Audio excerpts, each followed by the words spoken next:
నిన్ను 10 రూపాయలకే కొలిచేవాళ్లు ఉన్నారు, మరియు 10 లక్షలిచ్చేవాళ్లు కూడా ఉన్నారు. తేడా ఏమిటో తెలుసా? ఒక ఊరిలో ఒక ధనవంతుడు తన కొడుకుకి జీవిత సత్యం చూపించాలని నిర్ణయించాడు. అతను ఒక తుప్పుపట్టిన పాత ఇనుప ముక్కను ఇచ్చి, దీని విలువ ఎంతో తెలుసుకో, కాని అమ్మవద్దు అన్నాడు. కొడుకు ముందుగా పాత సామాన్ల షాపుకి వెళ్ళాడు. అక్కడ వాడు చూసి 10 రూపాయలిస్తా అన్నాడు. అదే వస్తువును ఒక మ్యూజియంకి తీసుకెళ్లగా వారు ఆశ్చర్యపోయి, ఇది చాలా విలువైన పురాతన వస్తువు, 10 లక్షలిస్తాం అన్నారు.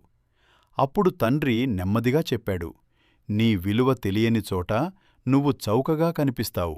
నీ విలువ తెలిసిన చోట నిన్ను గౌవిస్తారు కాబట్టి నీకు విలువ ఇచ్చే చోటే నువ్వు ఉండాలి. నీ విలువను గుర్తించు, నీ స్థానం మార్చు. ఈ కథ మీకు నచ్చితే లైక్ చేయండి. ఇంకా ఇలాంటి కథల కోసం ఫాలో అవ్వండి.